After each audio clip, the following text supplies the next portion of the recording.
Ladies and gentlemen, welcome back to the finest Dawn of War Unification cast this side of East Yorkshire. And today I've got a best of 3 for you. The first game being a 1 vs 1 on the Fallen City. Playing on the left side as the Demon Hunters, we've got Das Ist Hands. Playing on the right side as the Emperor's Children, we've got Iru Kuku.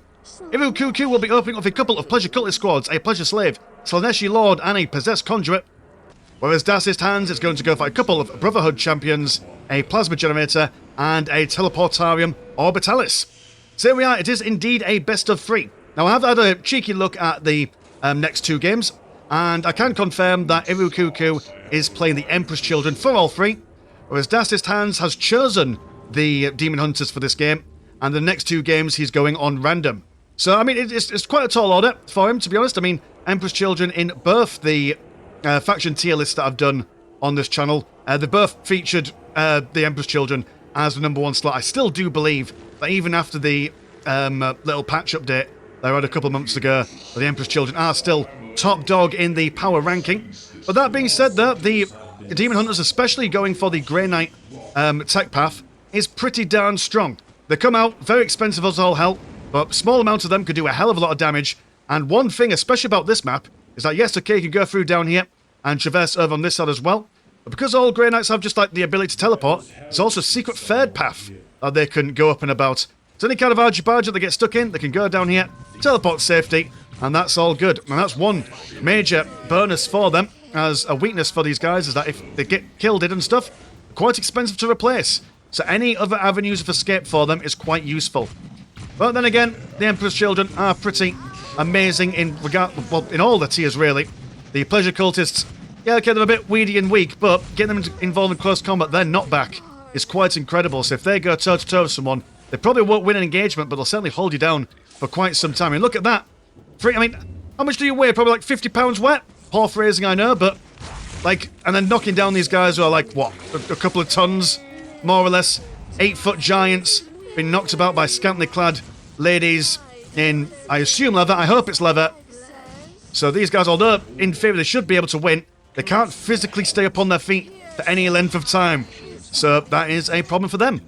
Over yonder, we do have some Noise Marines causing some issues for this Archivist, who's floating away quite nicely. He has got vehicle armour, so he's able to take a bit of a beating longer than normal. Also got a Brotherhood champion stealthing around. I didn't know you could stealth. Either way, no one can see him. Just ignore me. There we go. Just point blank, trying to shoot this guy in the face, and will do a bit of damage. But weirdly enough, I don't know for why, but Noise Marines can do a significant more amount of damage towards buildings in close combat than they can at range. You'd expect that because he's... damn the blooming... Damn having Emperor's Children in this game. Come on. Just hold for me. No, never mind, I'll have to reload the game. Give us 2 seconds. Well, that's my fault for trying to, have high graphics on Emperor's Children game. But then again, would it be an Emperor's Children game if the blooming floor didn't start discombobulating? I've lowered the graphics on the, the texture detail on the terrain, so we'll see if that makes up any difference. But actually, that one Grey Knight Brotherhood captain person, almost taking out a whole squad. He's got a friend there as well, but the friend will soon also be beaten down by the sound waves of what can only be described as Miley Cyrus combined with Pink Guy or something like that. Either way though, these Grey Knight Inceptors inside the base are actually doing a fairly good job bashing down a listing post, so a bit of tit for tat there. An Archivist floating on by, but doesn't quite get there in time to save things. No, dear, that is the worst way to go down. It's being blasted from multiple different angles, but thankfully just listfully floating away on the left-hand side there. Very nice stuff. Emperor's Children going to be bothered and pestered by some more Grey Knights. These are guys, actual proper stuff. And yeah, I mean, these guys now activating their... Are you activating your combat drugs? You are indeed. If you're not familiar, the Emperor's Children, basically all their infantry, more or less, has this combat stimulant ability. But once they've activated it, kind of like the fighting juice of orcs, they can't die. There we go, look at that. Also regains the morale to full as well, allowing them to either stick in the fight for a little bit longer or run away, which it seems that is what these guys are committing to do here. Over on this side, the Grey Knights continue their campaign of mischief and mayhem, falling teleporting away against these indomitable women who cannot be beaten in close combat due to nonsensical reasons. There we go, I've also got the Slaneshi Lord in here as well. Quite a powerful bolt pistol, also remarkably decent in close combat as well. Able to stab up people good and proper, turning them into Slaneshi pincushions, which is definitely not the way you want to end your life on this mortal realm. But the Grey Knights, big beefy boys, you can't really hold them down for very long.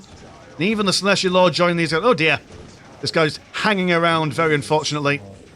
Even the Slaneshi Lord not able to hold back this contingency of Grey Knights. Got quite a decent charge speed as well, so able to keep on top of these Noise Marines. Definitely want to avoid close combat with these lads, but mind you though, you put a couple of Pleasure Cultists in with them, and that should in theory give them all the space, but Pleasure Cultists getting a bit of a taste of their own medicine, being knocked back a bit. But now finally getting that bit of space, allowing the guys to turn up the volume, allowing them to force blast some Shawaddy-Waddy throughout the area. But girls now being, even front in the river, by the looks of things over yonder. Good lord, just somersaulting everyone, which way and everywhere. Very nice stuff. Also got the Grey Knights, not exactly the most cleanest synchronised teleporting, but we'll take it. Slaneshi Lord giving them just as good as they're giving. And it's a bit of a melee hodgepodge at the moment. And this is exactly what the Grey Knights do enjoy with their interceptors. Haven't gone for any of their falchions or the Thunderhammer, as they get that in tier 2. But then again, they are quite expensive. 30 blue and 35 green. And already being 60 and 15 each. Probably want to just keep that as cheap as possible to make sure that they maintain economic parity with the Emperor's Children there. Look at this Noise Marine squad just running around in circles, giving them the old dozy dirt. Have any more people coming over? Got some Pleasure Cultists. Some extra ladies. To send them back to Hades. And the Lord here. Just not even bothering trying to chase these guys around. We'll just use his bolt pistol to take care of these guys. Grey Knight see it's a bit of a bad job here, so may as well try and bash down these points of excess. I will then force these guys to come on over and get close and personal with them. Another point down. Current economy is 86 and 20 compared to 62 and 5. The way that the economy works for the Emperor's Children is that the plasma generators that they build up give them less green money, but the amount of ladies they have on the field increases the amount of green money they have. I do believe it's 5 per squad? Question mark? Something like that. Either way, they don't necessarily need to buy... Or is it 1 per model? That might be it. Okay, fair enough. Well, I quite like that, to be honest. That is an interesting game mechanic. And the Grey Knights being boofed away. Well, as we say, they can teleport over the ravines. That's totally fine for them. Some more lads over here trying to capture the critical location. And what kind of tiers have we got going on at the moment? Pleasure Palace still in tier 1. You are also building up some warp turbines, so economy will be fixed. In theory, tier 2 on the way for Das Ist Hans. Fight continues over here. We've also got some shenanigans on this side. And yeah, don't get me wrong, like the Noise Marines, they do prefer engaging in long range against infantry, but again, in close combat, they're not to be sniffed at. I mean, what is that? Like, they do actually, according to their card, they do a little bit more, well, more or less the same damage in close combat as they do at range. Although, again, daily reminder, don't trust the card. The card is a lie. The spoon is a lie. Everything's a lie. Fake news and all that jazz. But a slow engagement happening. The combat stimulants have worn off on these guys, so they will probably want to run away as swiftly as they can.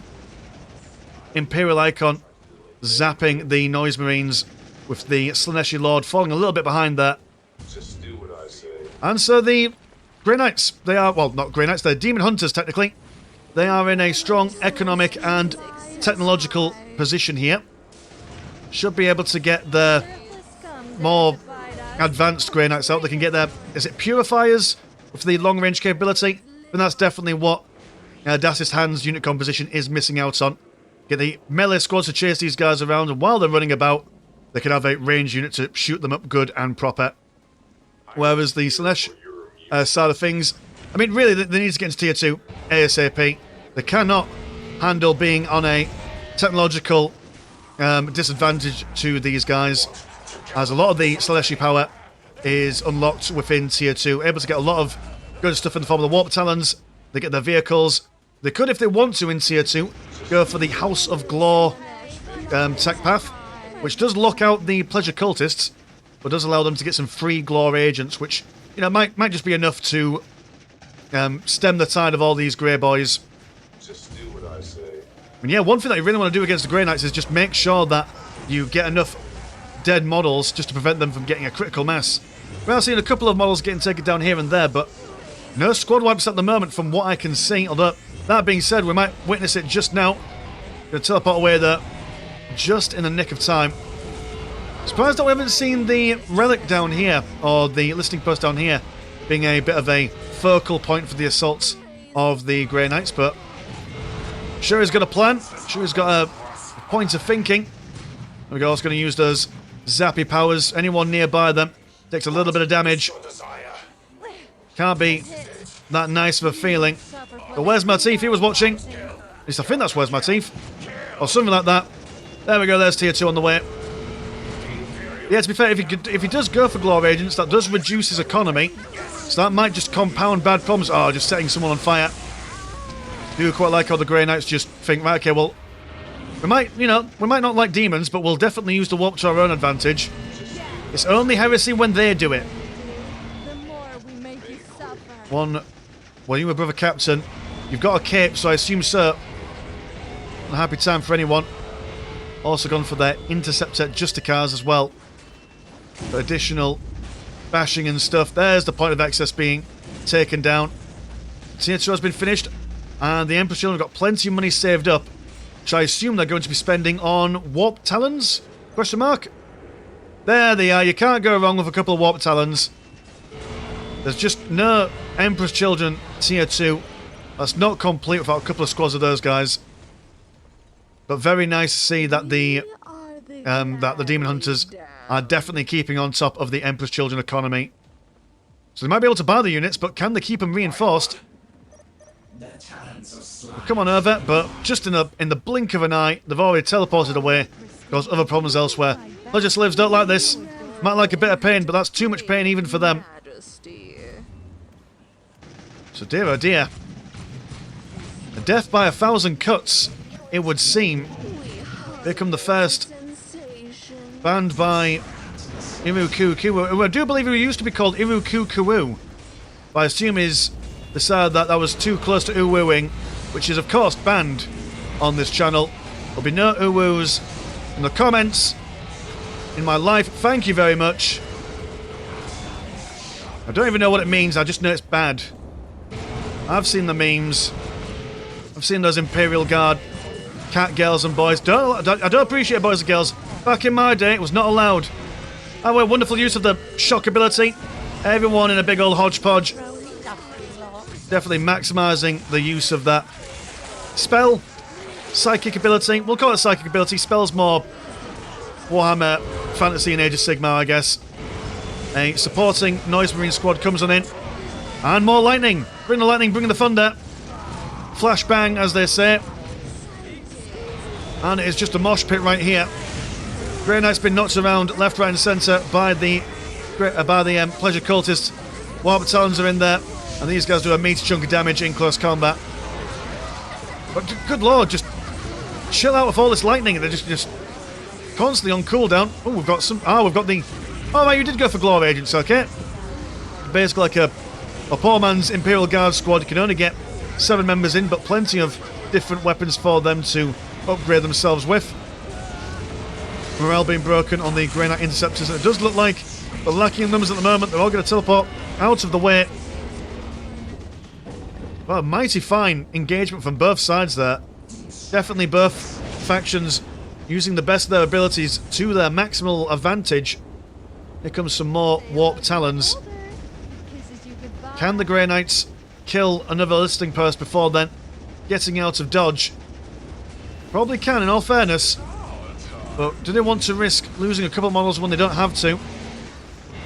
Now they want to avoid a protracted engagement, especially when you've got all this free stuff coming in. As you can see, they've got two squads of Glory Agents at the moment? Yeah, 2 squads, and now their economy's been reduced to 45. Which, I don't know, I mean, are these guys doing much? I don't think they are. So you're reducing your economy for not much in the way of combat gain. The Librarian, which is a beautiful building, I do have to say. And the Warp Town bands actually massively overextended themselves. All going to be stabbed up. Good and proper. As the... Oh, okay, so Iru Kuku just decides, no thank you. To be fair though, it is 15 minutes in. Your economy is 45 or 50. Probably not a really strong suit to go forth in. And with this amount of Grey Knights, probably not the best idea to stick around. Get out of dodge while you can and fight another day, that's what I say. But yeah, just a really good showing from Dass's hands. Quite as I mentioned earlier on, quite a lot of times you'll see Grey Knight players, they'll throw some stuff in, they'll lose, like, they'll get a squad wipe in the first 5 minutes, it's a game of catch-up, and you just basically lost there. But he was able to keep a lot of his units up and going, and constantly just putting pressure on these listing posts. A little bit of fantastic work from him there. Okay, then let's see the second game. All right, Iru, so here we are in game number 2, Electric Boogaloo. We've got Iru Kuku on the right-hand side of Deadly Fun Archaeology, still playing as the Emperor's Children. And then we've got Dass's Hands playing as the Thousand Sons with a wonderful purple colour scheme. Whether to emulate the Emperor's Children or not, I'm not entirely sure. But Thousand Sons, very strong faction. Again, in the tier list, I did put the Thousand Sons in the top 10. Were they number 5, number 6, number 7? Something like that, but they were still very, very strong. The Sorcerer Lord is definitely one of the best early game commanders you can get in the game. Comes out of a bunch of different choices for spells, which I think in this kind of matchup, would it be the... Oh, I can never remember the spell book's names, but the one where you're able to clone yourself. So you're able to basically fight 2 things at once, or maybe if you can catch the Celestial Lord out of position, can double up on him. We shall see. We shall see. Pleasure Cultists just moseying on the left-hand side. Everyone is capturing their nearest and dearest for now. We are seeing a Warp Gate. So that will be... Oh, is it Demons you get from this, or is it Rubik Marines? 1 or 2.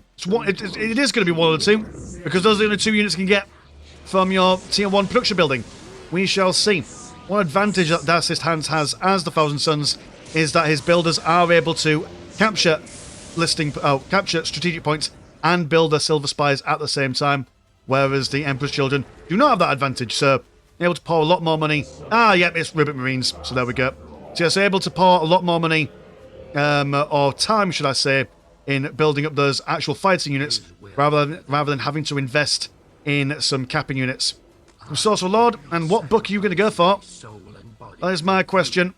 I also don't know how comfortable Dass's Hands is playing as the Thousand Sons. He's gone for Warlock, so that is your damagey spell things, question mark. We shall see. We shall see what he goes for. What kind of power and stuff he's able to bring to the table. I mean, if he did go for the AoE damage kind of stuff, that'd be amazing against these Pleasure Cultists. Celestial Lord on the northern side. The Emperor's Children have captured this contested strategic point in the centre. And the Rubik Marines slowly moseying on around. Question mark for these guys, actually. They're only really good until you get your Aspiring Sorcerer on them. We've got to build a Dark Lair before that as well. I think maybe the Demon opening might have been more advantageous for them.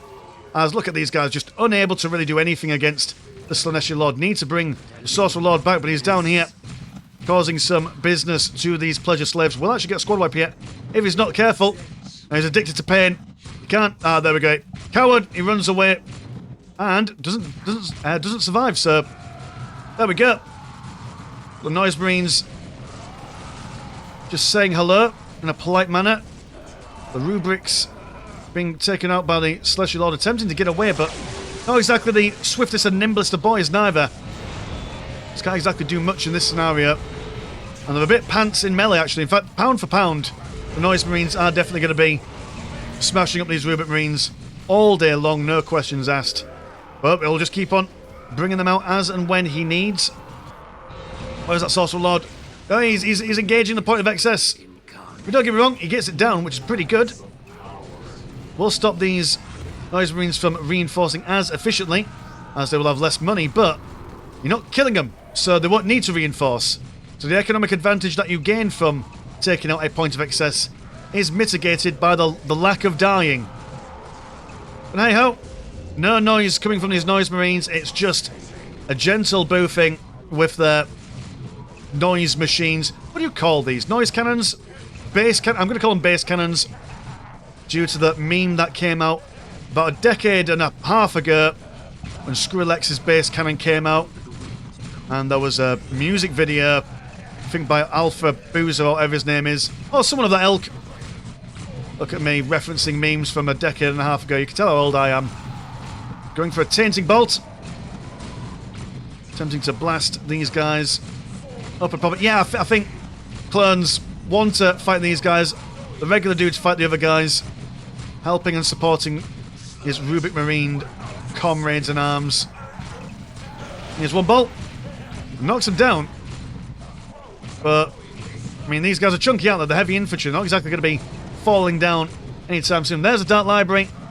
And in come, surely, is the Aspiring Sorcerer. But he's only got one Rubik Marine left. So he's finally got the library, but there's no one to read the books. We'll attempt to get some more out, but that does mean that the Sorcerer Lord is on his own. In this crazy world of ours, of a Silver Spire, upgraded to blast these guys with lightning, but that's fine by them. Also got Frowal Wizard, attempting to do some shenanigans to this point of excess, but not quite. In fact, losing one of their number in the sand.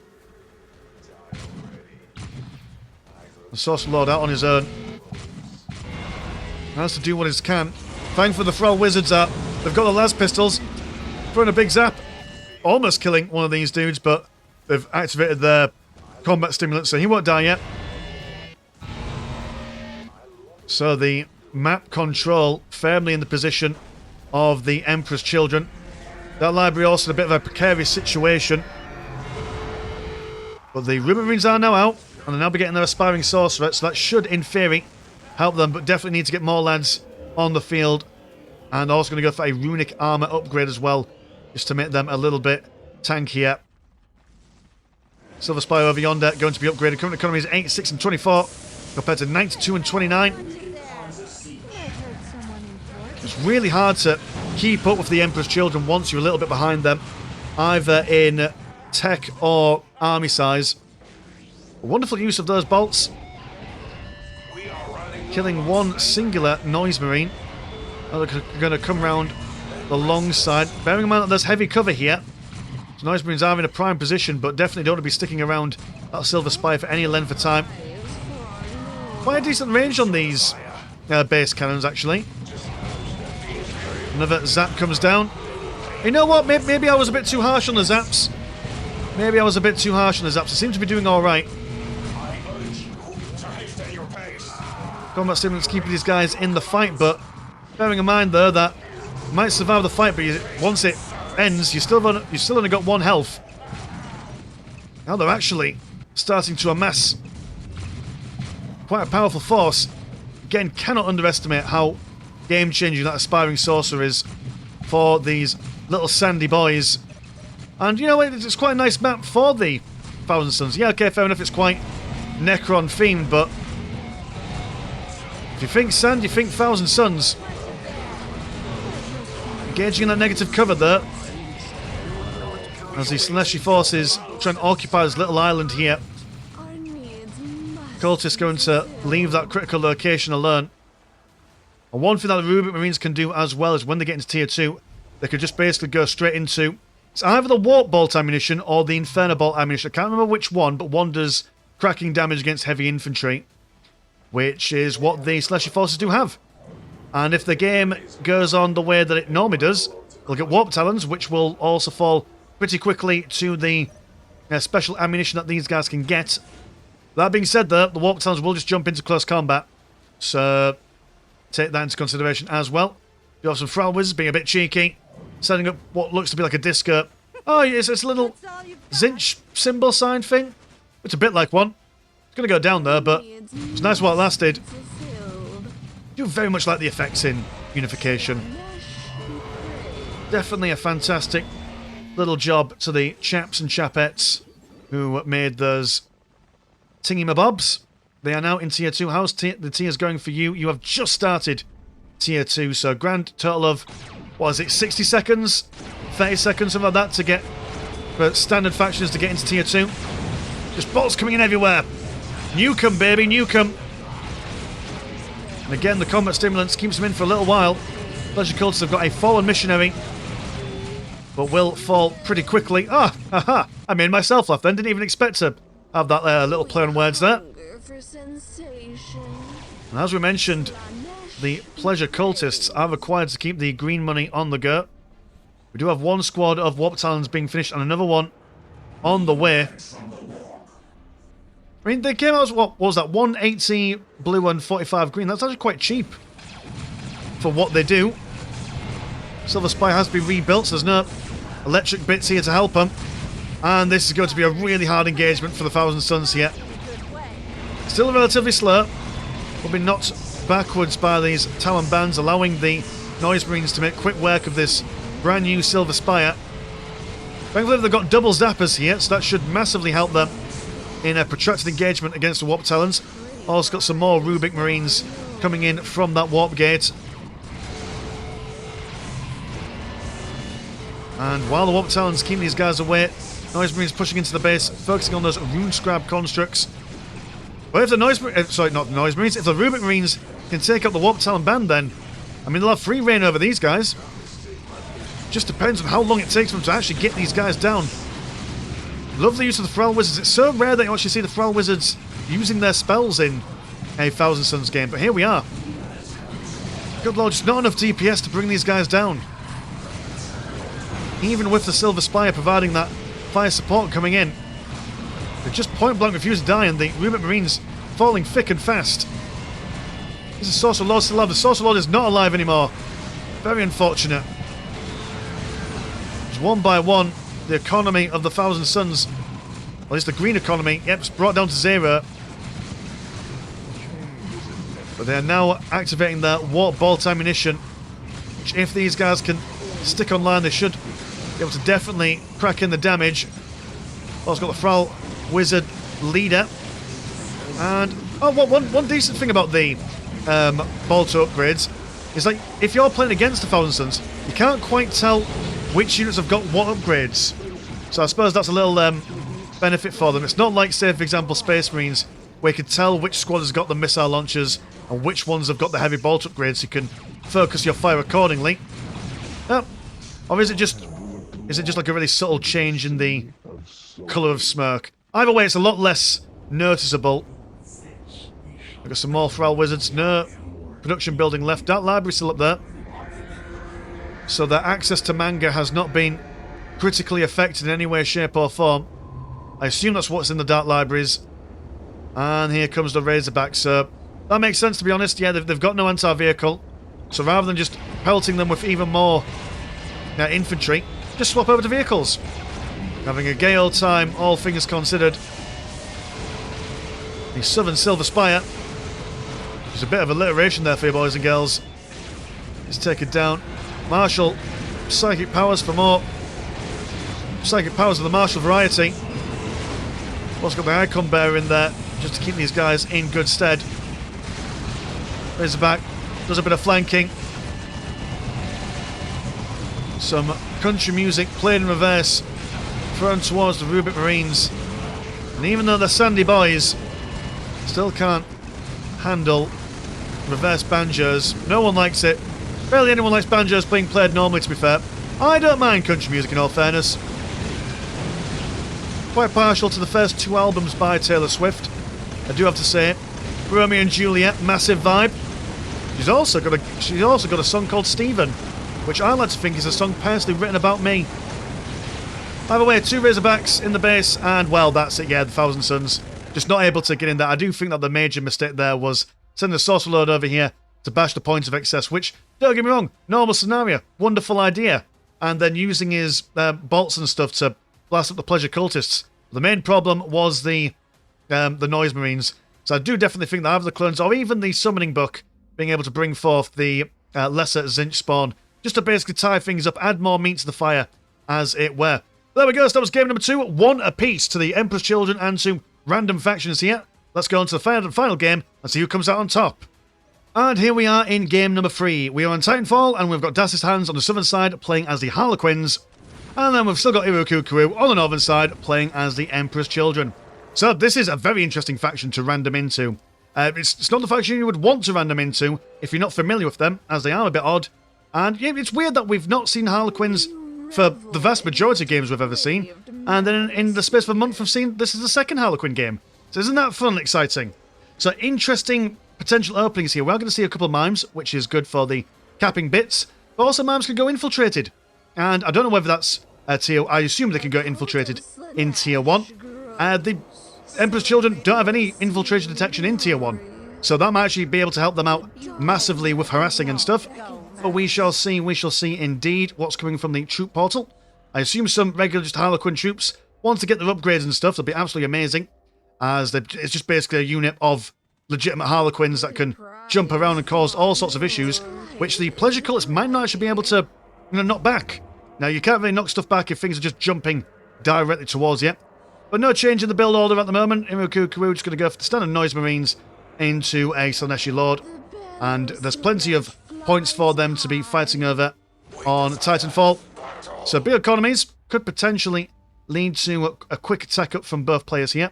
And we are seeing, a Sky Reaver. Interesting. So you're going to go for the jet bike opening. Going to increase the support cap as well. And you are 1 squad cap per bike.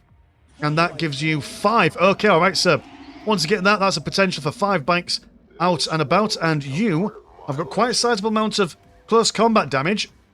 Because you just have a sword on you. Just pimp riding around. Also, that's a big smile as well. Very disconcerting to look at. Well, I mean, 1 on his own, don't think he'll do all that much. But once you get all 5 out, I reckon they'll be able to do a fair bit of damage. I mean, they'll start being able to kill these Noise Marines. And then when they start using their combat stimulants, just run away, wait for that ability to finish, then come back. So it's all going to be about the micro for Dassist Hands, I reckon. Is he able to make sure that he keeps bobbing and weaving, poking and prodding, kind of like he did in the first game, really. Just doing a bit of scouting and reconnoitering with the boy of Slaneshi Lord, going for a bit of warp flux pylon harassment while the mimes finish off capturing their nearest and dearest and all that good stuff. Yeah, he's effectively just on a lap.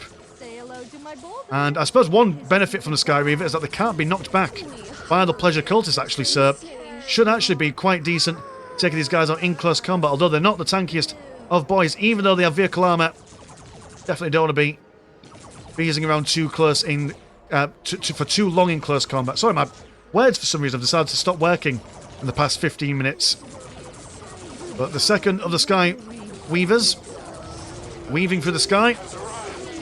And I don't know if you've got a jump. Well, I mean, he might not have a jump, but he's jumped on the ground, he's dead now. And the pleasure cultist, just narrowly getting a squad wipe over there. Oh, you do have a jump. You could have escaped if you wanted to. No, deciding to... Well, I suppose you are stupidly cheap. It doesn't necessarily matter if you lose 1 or 2. May as well send them into the ether. Send them to She Who Firsts. And sort them out. Double Skyweavers. Yeah, using that ability a little bit early. A little bit of micro keeps these guys away from all this close combat shenanigans. So actually, yeah, just keep them away. And the damage will keep on rolling in. And I don't think these guys do tremendous amounts of damage. And yeah, no, they don't do much damage at all at range. So actually, as long as you just keep one boy rolling, you should be alright. Is this the way you're beating them? Just point blank refuse to actually engage in a proper fight. The old Harlequin way. Very nice stuff. Also, one poor pleasure slave there being chased around by the bike. Although really got to make sure that if you're going to use all these bikes, got to make sure they're all moving in the right speed. I mean, you do have to micro 5 individual units at any one given time. You have one Skyweaver down here not being all that relevant and useful.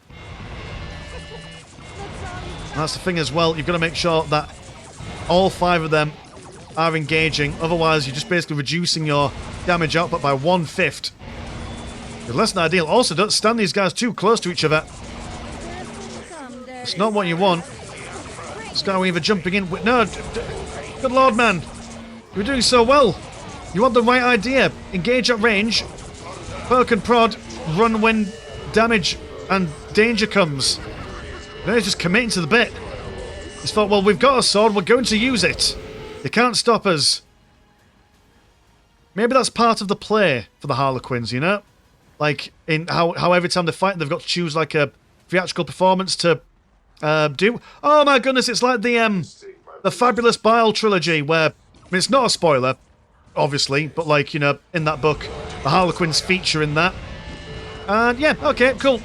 That's nice. I like that. By the by, if you've not read the Fabius Bile trilogy, I highly recommend it. It's a bloody good trilogy. That trilogy and the Night Lord trilogy. I've yet to read the third book of the Night Lord trilogy. I know it probably doesn't end well for anyone, as does with all Night Lord things, but I'm saving that one for a rainy day, you know. Mimes are being punted. Less happy. Yeah, it feels like as if Das's Hands has just kind of given up on the micro here, which is what you really, really want to focus on when playing as the Harlequins or any Eldar faction, really. Best you can hope for is just glass cannons for the majority of your units. I mean, I suppose, well, switching up strategy a little bit. Well, rather than sending in one to fight in close combat, why not two? Why not all three? I just don't get it, man. Don't get it. You had the right idea. You're on the money. You're on the gold. And quickly do these guys fall. I'm not even taking out a model due to those combat stimulants. Down over yonder, double noise marines make their way inside the base. And there's no... Oh, I mean, you're going into tier 2s, that's pretty cool. You've also got the chorus to stab things, which... I mean, they won't do much, but they can at least do a little bit of stabbing. Noise marines kept busy over on this side. But it's a fight that even if the Harlequins do win this area, what ground do you win? Yes, you might be able to take on some points of excess, but realistically... You want to push these guys outside your base ASAP. I see some more Sky Reavers. How much money do you have saved up? You've got... Actually, you could probably just perpetually put out Sky Reavers. No problem to your economy. But still, you've lost a listing post and a strategic point inside your base. Got the Mimes. Borderline Naruto running. Very dangerous. Far too anime for my liking. And the Emperor's Children, well, they're scattered around the map. Much like the Thousand Sun game, they've just got the lion's share of things. But you are now in tier 2, question mark? You are now in tier 2. And you're going to bring up some more Sky Reavers. Oh, you're repairing them, so that's pretty neat. But, I mean, it's not working, is it? Definitely need to swap out to something else. I mean, it could work. It's just not the method in which things are being used. The chorus is singing the best they can to repair these boys. As they open fire. We've also got some Mimes to try and tie these guys up as well. And look at that, already causing more damage. Just by making them stationary. Well, this poor Sky Reaver over here, only 7 health left. Bad situation. And once these Noise Marines as well get into tier 2 side of things, they're also able to activate an ability where they're able to change their guns into anti-vehicle stuff temporarily. Which will massively help them take out the Sky Weavers. No, just build it more. Okay, alright, fair enough. I mean, maybe, if you just keep on keeping on, you'll eventually get there. Here comes another one. And one squad of Noise Marines almost taken out. The Marines of Slanesh opening fire with the B sides of Stevie Wonder. It's no wonder why. It's doing a lot of damage. Still will do more damage in close combat, but as we saw earlier on, hard for them to keep up with these Sky Weavers. Cultists go down pretty quickly there. That's at least a little boon for the Harlequins here. It's just no change. No change in the formula. I mean, you could at least go for a squad cap increase. You've still only got a maximum of 5. It's only got a maximum of 5 at the moment. Cultists fall left, right and centre. And I wonder, has Das's Hands just gone AFK? Is that what's happening? Oh no, you're not. You're still here. So, okay, right, well, get 10 out. Yeah, why not? Maybe 10 is the magic number for these. He says something. Yeah, is his name German? By the sounds of it, yes, but it's all lies. It's all lies indeed. You can never trust the names of people on the tinterwebs or anyone with an anime profile picture.